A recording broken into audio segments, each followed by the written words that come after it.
안에 행하시는 하나님이라는 제목으로 함께 말씀 나누기 원합니다. 1997년쯤에 우리 하버드대 교수인 폴 스톨즈라는 교수가 있습니다. 이분이 역경지수에 관한 책을 적으면서 그 내용에 앞으로 미래 시대에는 바로 이 역경지수 AQ라고 하죠. 이 역경지수가 높은 사람이 사회를 주도하게 될 것이고 성공적인 인생을 살게 될 것입니다. 이런 이야기를 했습니다. 그 당시에는 이제 IQ를 많이 따지고 EQ를 많이 따지는 시대였죠. 그런데 이 생소한 이 AQ 역경지수에 대한 이야기를 하게 됩니다. 이 역경지수가 무엇이냐? 수많은 역경에도 굴복하지 않고 냉철한 현실인식과 이 합리적 판단을 바탕으로 끝까지 도전하여 어떤 목표에 포기하지 않고 이루는 능력, 이것을 이제 수치화해서 또 따지게 되는 것이죠. 그것이 바로 역경지수다. 그런 이야기를 하게 됩니다. 그런데 이 역경지수가 높은 사람들의 특징이 있습니다. 그것은 역경이나 실패를 타인의 탓으로 돌리지 않는다는 것입니다. 그러면서도 이렇게 힘들고 고난의 시간을 지나는 것, 또 자기 때문이다, 자기 탓으로 비난하지도 않는다는 것입니다. 그러면서 이들은 보면 오히려 그 역경이 하늘이 내린 기회다라고 일반인들도 생각하게 되더라는 것입니다. 우리가 겨울에 되면 이제 나무도 나이테가 생기면서 한 살 더 먹게 되죠. 그렇게 크게 되죠. 그래서 이 역경을 뒤집어서 그들에게 실력이 되죠. 영적 실력, 또 경력이 되는 것을 보게 됩니다. 한때 전 세계를 지배했던 왕이 있었죠. 징기스칸이 이런 이야기를 했습니다. 역경을 먹고 자라는 리더가 되라. 그러면서 자기 삶을 이야기한 적이 있습니다. 집안이 나쁘다고 탓하지 말라. 나는 9살 때 아버지를 잃고 마을에서 쫓겨난 사람이다. 그리고 가난하다고 말하지 말라. 나는 들쥐를 잡아먹고 연명하고 전쟁에서 승리하지 않으면 살 수가 없었다. 작은 나라에 태어났다고 말하지 말라. 그림자 말고는 내 친구가 없었고 우리나라 병사는 10만 명밖에 되지 않고 백성도 고작 어린아이 노인들 다 합쳐서 200만 명밖에 되지 않았다. 배운 게 없고 힘이 없다고 탓하지 말라. 나는 이름도 쓸 줄 몰랐지만 남이 이야기하는 것을 잘 듣고 지혜를 배웠다. 너무 막막하다고 그래서 포기하겠다고 말하지 말라. 나는 목에 칼을 쓰고도 탈 줄 알고 뺨에 혀살을 맞고 죽었다 살아나기도 했다.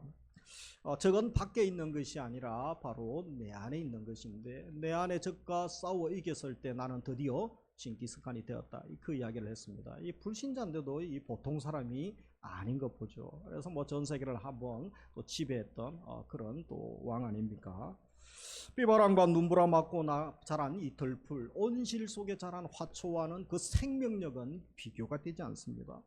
왜 나무가 가뭄을 겪어야 되고 어떨 때는 이 강풍이 흔들리고 뭐 이런 힘든 시간을 지납니까?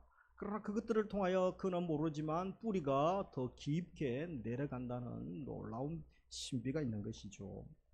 우리 성경에 보면 이 강한 역경지수를 가진 사람들이 상당히 많습니다. 그 중에 우리가 모세, 뭐 또 요셉, 욥, 신앙에 가면 또 바울, 많은 사람들이 이 역경 지수가 상당히 높은 것을 보게 됩니다. 모세를 예를 들면 하나님이 주신 지팡이 하나로 그가 200만 명이나 되는 엄청난 이스라엘 백성들을 40년 동안 광야를 지나서 약속의 땅 가나안 땅까지 또 동편까지 인도하는 일을 하게 되죠. 그래서 얼마나 원성도 많이 덮고 불평도 많이 합니까? 그러나 그를 대적하고 모함하고 공격할 때마다 하나님이 그에게 주신 가나안의 비전을 제시하죠. 하나님의 약속을 제시하면서 또 그들을 이끌고 지도자로서 사명을 잘 감당하는 것을 봅니다. 심지어 하나님이 너무 불순종한 이스라엘 앞에 화가 나셨죠. 저들을 진멸하려고 합니다. 그런데 모세가 나서서 하나님 그러시면 됩니까? 하나님 아닙니다. 그러면서 또 중보기도 하고 그렇게 사명을 잘 감당했던 모세를 봅니다. 여러분 200만 명이 1년에 한 번씩만 비판하고 조롱해도 그죠? 얼마나 힘들겠습니까? 하루에 뭐 수십 수백 건 그런 원성을 들을 수도 있는 것이죠. 욥도 역경지수가 상당히 높습니다. 요셉, 바울도 그랬던 것입니다. 그래서 이 성경에 보면 이 믿음의 사람들이, 하나님의 사람들이 이렇게 역경지수가 높은 그 비결이 무엇입니까? 어떻게 이렇게 높은 역경지수를 가지고 있습니까? 그것은 그들의 공통점은 그들이 대단한 능력을 가지고 있었다. 그리고 인내력이 탁월하다, 그런 것이 아닙니다. 그리고 아주 성격이 독특해서 그분들은 뭐 아주 고약한 성격의 소유자이기 때문에 웬만한 어려움은 잘 이기고 버텨냈다, 그렇게 말하고 있지도 않습니다. 그들도 우리와 별 볼 일 없는 연약한 존재들이었죠. 그런데 오히려 그런 것이 원인이 아니고 그들에게 강하게 나타나는 것은 하나님이 주시는 능력, 그 깨어질 그릇, 부족한 그릇임에도 불구하고 하나님이 주시는 능력을 붙들고 하나님을 신뢰하고 다시 일어났던 믿음의 사람이었고 소망의 사람이었음을 보게 됩니다. 그래서 하나님에 대한 신뢰와 믿음이 대단히 중요했죠. 믿음 지수, 페이스 쿼티언트라고 하는데 이 믿음 지수가 대단히 높은 것을 보게 됩니다. 이들을 보면서 우리도 내 힘을 신뢰하고 내 경험을 의지하는 것이 아니라 우리는 약하고 깨어질 수 있지만 전능하신 하나님, 또 우리를 세우시고 일으키시고 얼마든지 회복하게 하시고 간증의 주인공 되게 하시는 하나님을 신뢰할 수 있는 믿음 지수가 높은 사람들 되기를 주의 이름으로 축복합니다. 우리 서로 한번 인사하겠습니다. 믿음의 사람 됩시다. 오직 믿음으로 삽시다. 오직 믿음으로 삽시다. 우리 EV 예배 오신 청년들, 우리 성도님들, 어르신들 다 마지막 시대에 돈으로 사는 게 아닙니다. 요즘은 연봉이 얼마인가 돈이 중요하지 않습니까? 지식 경험으로 인맥으로 사는 게 아니에요. 믿음으로 사는 줄 믿으시고 말씀 붙들고 살아갈 수 있기를 주의 이름으로 축복합니다. 구원과 관계하여 질문을 드리겠습니다. 나는 구원을 받았습니까? 아니면 구원을 받을 예정입니까? 또 구원을 받고 있는 중입니까? 나의 상태는 어떻습니까? 나는 또 어떻게 답을 하겠습니까? 구원이 단번에 완성되고 더 이상 뭐 신경 쓰지 않아도 된다면 어떤 이단들은 그렇게 이야기하죠. 뭐 그렇게 가볍게 생각할 일이 아니라는 것입니다. 오늘날 이 구원파의 가르침처럼 구원을 너무 가볍게 생각하면서 한국 교회가 이렇게 추락하고 또 삶의 변화가 나지 않아야 하면서 세상 사람들에게 손가락질 당하는 안타까운 모습들을 보게 되어집니다. 제가 플로 신학교 다닐 때 제 은사였던 이 김세훈 박사님이 있었죠. 이번 세계적인 한국에 나온 신학자죠. 언어도 6개국어를 하고 그런데 이분이 한국 교회의 문제에 대해서 한번 논문을 쓴 적이 있습니다. 그래서 크게 동의가 되었었는데요. 이 한국 교회의 문제가 뭐냐면 성화와 칭의에 대하여 제대로 성경적으로 가르치지 않고 너무 구원파적 교리처럼 너무 가볍게 여기는 성향이 있고 그렇게 살아가는 성도가 많은데 그것이 결국은 이 한국 교회가 추락하는 또 원인 중 하나가 되었다라는 지적에 많은 공감이 되었습니다. 그래서 우리가 구원파적 신앙을 구원파를 이단이라고 하면서 구원파와 같은 구원관을 가지고 신앙생활을 하는 성도들이 상당히 많다는 것입니다. 그들의 교리에 치명적인 핵심적인 오류들이 무엇이 있습니까? 먼저 회개론에 있죠. 구원받은 자는 더 이상 회개할 필요가 없다고 주장합니다. 그러나 우리가 성경에 보면 요한일서도 그렇고 또 우리가 매일 짓는 죄들에 대해서 자범죄가 있죠. 또 회개하고 거룩에 이르고 성결에 이르고 또 주님의 은혜를 날마다 더 입혀야 되는 것이죠. 인재론에 문제가 있습니다. 성도는 신분상으로 의인됨에 틀림없습니다. 그러나 이 땅에 사는 동안 여전히 죄가 있고 어둠의 공격이 있죠. 유혹이 얼마나 강합니까? 계속 어둠과 싸우고 마귀와 싸우고 죄와 싸워 거룩에 이르러야 됩니다. 그것을 성화의 과정이라고 하죠. 그런데 구원파는 구원받은 자는 완전한 의인이기 때문에 더 이상 또 그런 것이 필요 없다고 인정하지 않는 것을 보게 됩니다. 그리고 그들의 구원론의 문제가 있죠. 그들은 깨달음을 통하여 구원에 이르고 또 구원받은 날짜 시간을 정확하게 알아야 구원받는다고 이야기하죠. 그러나 우리는 깨달음을 통하여 구원받는 것이 아니고 예수 그리스도를 믿음으로 구원받는 것입니다. 구원받은 날짜를 모를 수가 있죠. 그래도 구원의 확신은 분명히 주시는 것입니다. 그러면서 이들은 율법 폐기론자죠. 율법 폐기론을 주장하면서 지금도 이제 더 이상 예수님이 다 폐했기 때문에 주일 성수 11조 뭐 금식하는 거 새벽기도 기도생활 다 율법인데 할 필요 없다 부인합니다. 그래서 이런 것들이 우리도 모르게 영향을 받고 있는 것이죠. 그래서 우리가 오늘 또 본문의 말씀이 나오기 때문에 성경에서 말하는 구원은 무엇인가, 또 구원받은 자답게 사는 삶은 무엇인가 우리가 살피면서 함께 우리가 기도 제목으로 삼아야 되겠습니다. 한 번 더 질문을 드리면 구원은 단번에 받는 것일까요? 아니면 구원은 또 이루어가는 것일까요? 그리고 구원은 전적으로 하나님의 절대 주권에 달려 있을 거예요. 아니면 내가 구원을 받기 위하여 또 뭔가 착한 일도 많이 하고 선한 일도 많이 하고 뭔가 노력을 많이 하면 나의 공로가 좀 있어야 될까요? 어떻게 생각하십니까? 성경에서 말하는 구원은 절대적으로 하나님의 주권이고 하나님의 선물이라고 말씀합니다. 은혜요 선물이죠. 우리 에베소서 2장 8절 같이 읽습니다. 너희가 그 은혜에 의하여 믿음으로 말미암아 구원을 받았으니 이것은 너희에게서 난 것이 아니요 하나님의 선물이라. 그래서 하나님의 선물이다. 선물. 값싼 선물이 아니죠. 너무 값비싸고 우리가 값으로 지불할 수 없기 때문에 그저 은혜로 주신 것입니다. 자, 마태복음 7장 21절 나더러 주여 주여 하는 자마다 천국에 다 들어갈 것이 아니다. 같이 읽습니다. 다만 하늘에 계신 내 아버지의 뜻대로 행하는 자라야 들어가리라. 예수님이 그죠? 아버지의 뜻대로 행하는 자라야 다 들어간다. 열매로 알리라. 그렇게 말씀하셨습니다. 오늘 본문에서도 뭐라고 합니까? 12절에 보면 두렵고 떨림으로 너희 구원을 이루라. 현재형으로 그렇게 말하고 있는 거죠.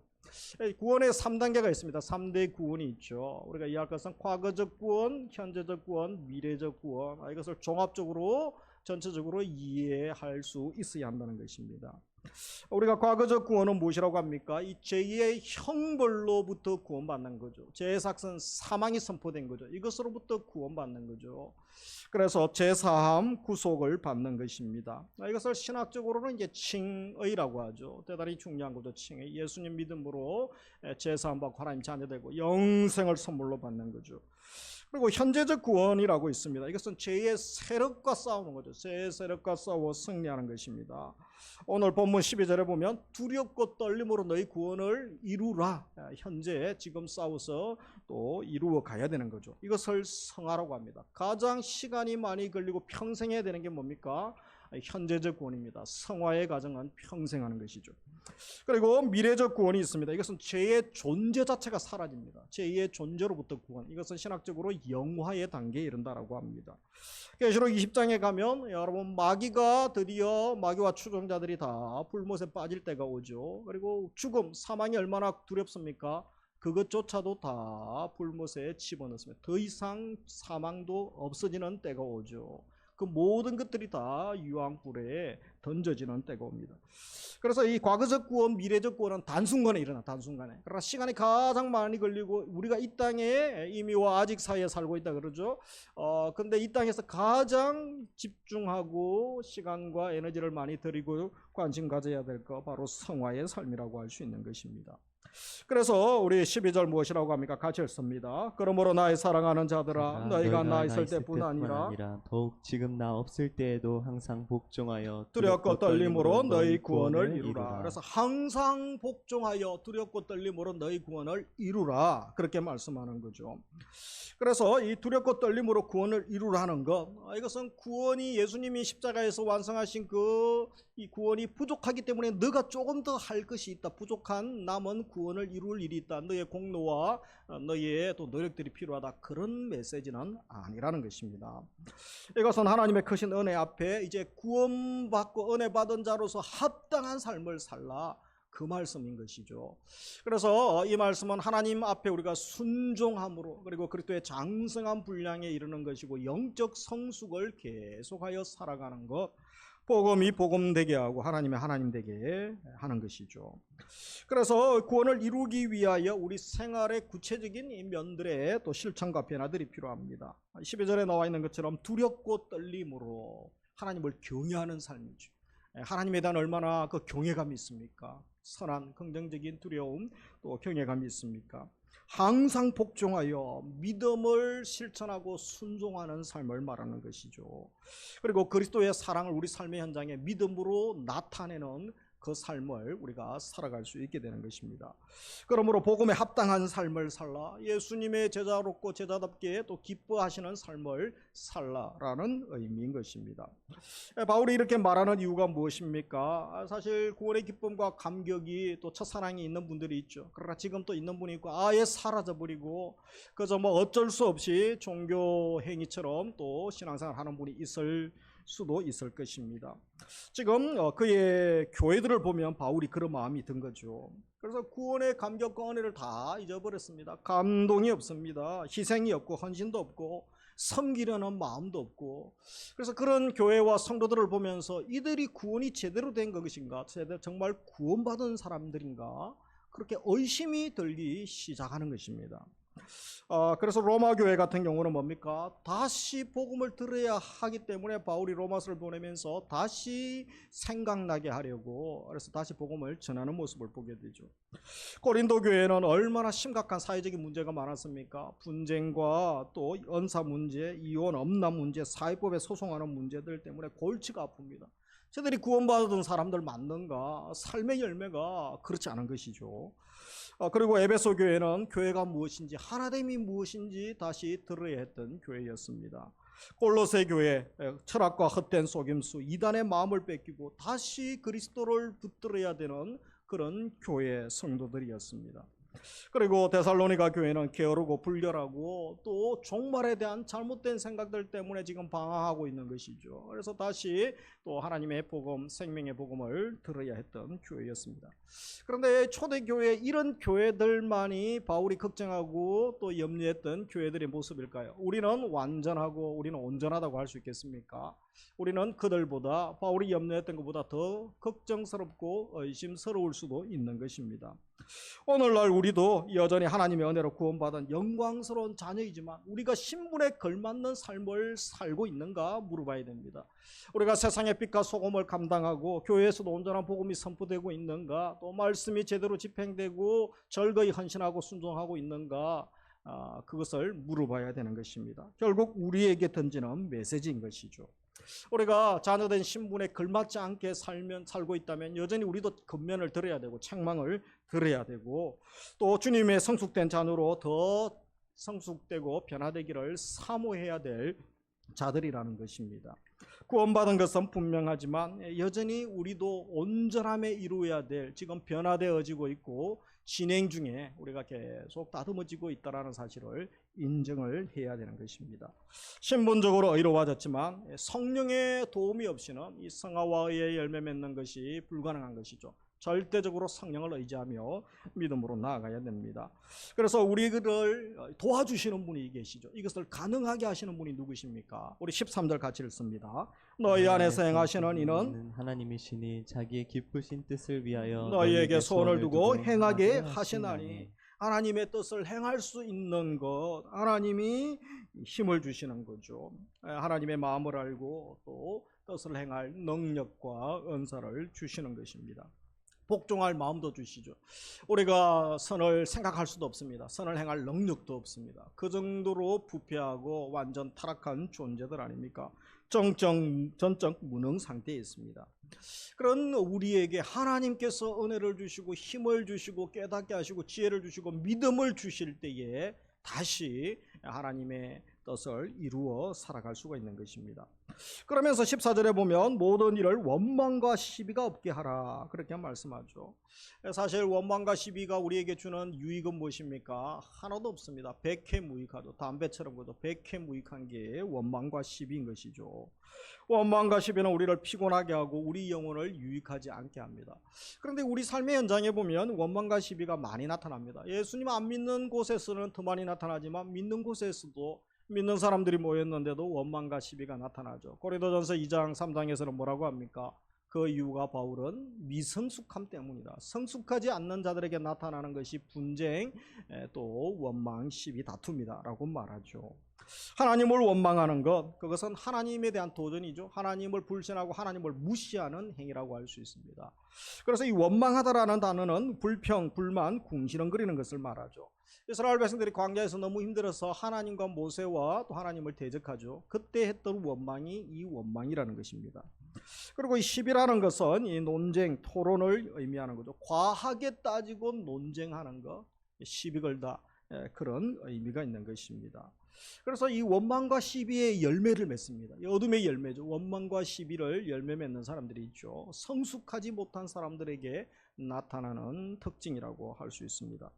지금 당장 이해되지 못하고 하나님은 왜 하필 나입니까? 왜 하필 우리 가정이 이렇습니까? 그렇게 또 이해되지 않는 아픔, 힘든 과정을 겪을 수 있습니다. 그러나 하나님에 대한 신뢰를 놓지 마시기 바랍니다. 하나님을 끝까지 신뢰할 수 있는 은혜를 주시기 원합니다. 나보다 나를 더 잘 알아주시는 하나님, 그분을 신뢰하라고 말씀합니다. 하나님의 놀라운 구원 계획이 계시고 하나님의 섭리가 있고 하나님의 손길이 있는 것이죠. 나중에 욥처럼 간증하고 믿음의 선배들처럼 우리도 간증하고 승리의 노래를 부르고, 이 땅의 승리의 노래를 세속적 승리의 노래를 못 부를 수도 있죠. 그러나 천국 가면 다 부르게 되고 마지막에 승리의 찬가를 영원토록 부를 수 있는 것 아니겠습니까? 그러면서 우리가 그렇게 성숙되어지고 하나님을 신뢰해 나가면 우리에게 불평과 시비가 사라지게 되는 것입니다. 하나님은 나에게 가장 합당한 것을 주시는 분, 하나님은 선하신 분, 이것에 대한 믿음, 신뢰를 결코 놓지 않기를 원합니다. 그러면 이 원망과 시비가 없이 모든 일을 처리하기 위해서 우리가 어떻게 해야 됩니까? 1장, 2장에서 바울이 계속 권면하는 게 뭡니까? 2장 초반부에도 있었던 것처럼 마음이 겸손한 거죠. 겸손한 마음을 품고 나보다 형제를 더 낫게 여기라고 합니다. 거짓을 버리고 정직하게 행하라고 합니다. 서로 용서하고 용납하는 거죠. 예수의 마음을 품을 때, 주님의 마음을 품을 때 용서하고 용납하고 하나됨을 이루어 갈 수가 있는 것입니다. 모든 사람에 대하여 적극적인 빛을 밝히는 삶, 이 선을 행하는 삶이죠. 그러면서 말씀에 전념하는 생활을 하는 것이죠. 은혜에 전념하고 말씀에 전념하면 자연스럽게 불평, 시비들이 사라지게 되는 것입니다. 그러면서 우리가 이 불평, 시비를 하지 말아야 될 이유에 대하여 계속 말씀하죠. 우리 15절 같이 읽습니다. 이는 너희가 흠이 없고 순전하여 어지러지고 거스르는 세대 가운데서 하나님의 흠없는 자녀로 세상에서 그들 가운데 빛들로 나타내며 생명의 말씀을 밝혀. 그래서 세상 앞에 빛을 밝히는 삶을 위해서 또 생명의 말씀을 밝히기 위하여 원망과 시비가 없게 하라. 여러분, 늘 그 아파트에서 주택에서 예수 믿는 집이 싸우고 다투고 경찰들이 자주 들락거립니다. 그래서 옆집에 가서 예수 믿으세요. 예수 믿으면 너무 좋습니다. 아, 예수 믿으면 싸우고 들락거리고 경찰이 자주 옵니까? 이렇게 할 수 있죠. 너나 잘 믿으세요. 이러면 안 되지 않겠습니까? 그래서 우리가 원망과 시비가 없어야 되는 이유가 여기에 있는 것이죠. 어그러지고 거스르는 세대에 우리가 살고 있습니다. 그래서 어떻게 우리가 빛들로 나타날 수 있습니까? 이 어그러지다라는 말은 구부리다라는 뜻이 있죠. 거스르다라는 것은 뒤틀리다, 그런 의미가 있습니다. 우리가 사는 세상이 그런 거죠. 어디에서 기준에서 벗어났다는 것입니까? 하나님의 기준, 하나님의 뜻과 하나님의 나라와 하나님 복음의 가치죠. 그것에서 다 이탈했습니다. 고속도로에서 차가 차선을 달리지 않고 오죠. 이탈하면 대형 사고 나지 않습니까? 그래도 좋다고 살고 있는 이 세상입니다. 패역한 세대죠. 비정상적인 행동, 생각들이 정상인 것처럼 취급당하고 오히려 진리를 붙들고 정상으로 살아가는 사람을 우습게 여기는 시대가 되어버렸습니다. 어그러지고 거스르는 세대, 이 패역한 세대에 많이 나타나는 것이 원망과 시비, 싸움, 다툼이라는 것이죠. 툭하면 남을 탓하고 툭하면 비판하고 끌어내립니다. 자기가 옳다고 증명하려고 합니다. 그래서 이 원망과 시비는 모든 사람들을 다치게 합니다. 또 마음을 시커멓게 만들어버리는 것이죠. 짝의 구렁텅이로 몰아넣게 되는 것입니다. 이런 세대 가운데 우리가 흠없는 거룩하고 순결한 의의 세대, 빛의 세대로 써야 되는 것이죠. 그래서 하나님께서 얼마나 우리를 사랑하시고 예수님의 생명과 바꾸시면서 우리를 존귀한 자녀되게 하셨는가, 하나님의 하신 일, 하나님의 그 놀라운 사랑을 생각을 하고 감사하면서 우리도 이제 삶의 현장에서 흠없는 제물로 하나님 미랄로 살아가는 삶, 나부터 그 삶을 살아갈 때에 하나님의 역사가 일어나고 다시 어둠이 떠나는 일들이 일어나는 것입니다. 그래서 16절에서 무엇이라고 권면합니까? 같이 읽습니다. 생명의 말씀을 밝혀 나의 다름질이 헛되지 아니하고 수고도 헛되지 아니하므로 그리스도의 날에 내가 자랑할 것이 있게 하려 함이라. 그래서 생명의 말씀을 밝혀라고 말씀하죠. 생명의 말씀을 밝히는 것, 밝혀, 이것은 굳게 부여잡다, 주목하다, 그런 뜻이 있습니다. 말씀을 굳게 부여잡으라, 그런 뜻이죠. 그리고 세상 앞에 이 생명의 말씀을 보여주죠. 말씀의 능력, 복음의 능력을 보여주고 증명하는 삶을 살아라 라는 것입니다. 복음에 합당하는 삶을 살라, 복음 전하는 삶을 살라, 그리고 복음의 열매, 빛의 열매 맺는 삶을 살라라고 말씀하는 것입니다. 우리가 한 주간 살 때 우리도 이 말씀 기억하면서 어떻게 살아야 되겠습니까? 생명의 말씀을 밝히는 삶. 그래서 우리 삶의 현장, 가정, 일터, 또 학원에, 우리 사역의 현장에 빛된 주님의 영광이 임하고 어둠이 떠나가고 다시 치유와 회복과 부흥이 일어나는 놀라운 은혜를 주시기를 주님의 이름으로 축복합니다. 우리 서로 인사하겠습니다. 생명의 말씀을 밝힙시다. 생명의 말씀을 밝힙시다. 빛된 삶을 삽시다. 빛된 삶을 삽시다. 아멘. 말씀을 마무리합니다. 예수 그리스도의 십자가 생각하면 어떤 두려움과 떨림이 있습니까? 그리고 하나님이 행하신 이 구원 앞에 어떤 두려움, 떨림, 이 감사함이 있습니까? 우리가 하나님 앞에서 코람되어라고 하죠. 하나님의 임재 앞에서 어떤 두려움과 떨림으로 경외함으로 주님 앞에 나아가고 있습니까? 아무런 감동이 없습니까? 주님의 인재에 대한 의식이 없습니까? 큰일 난 것이죠. 오늘 2부 예배 들으시는 분들에게는 진정한 두려움과 감사를 주시고 또 그 하나님을 경외하면서 주시는 참된 기쁨과 소망을 부어주시기를 주님의 이름으로 축복합니다. 내 안에 소원을 두고 행하시는 하나님이 계시죠. 그래서 우리가 하나님 앞에 서 있어야 되는 것입니다. 하나님을 온전히 신뢰할 때에 원망과 시비가 사라집니다. 말로 다 이해할 수 없고 또 지금은 다 알 수 없는 것들이 많이 있을 수 있습니다. 그러나 하나님은 선하십니다. 하나님의 섭리를 인정하고 주님의 손길이 있습니다. 그것을 인정할 때 불평, 원망, 좌절, 미움, 비판 다 사라지게 되고 주님께서 우리의 심령과 우리의 삶을 새롭게 회복시켜 주시는 줄 믿습니다. 우리가 사는 세상 한 주간 어떻게 살아야 되겠습니까? 어그러지고 거스르는 세상이죠. 폐역한 세대, 하나님의 기준에서 벗어난 이탈한 대형 사고를 앞두고 있는 이 세상을 살아가고 있습니다. 그러나 우리에게는 오직 생명의 말씀을 밝히고 주님의 빛으로 세상의 빛으로 살아가라고 말씀합니다. 이 영광스러운 사역으로 우리를 초대하십니다. 그 삶을 살아가는 우리 성도님들 다 되시기를 주님의 이름으로 축복합니다. 우리 함께 찬양하면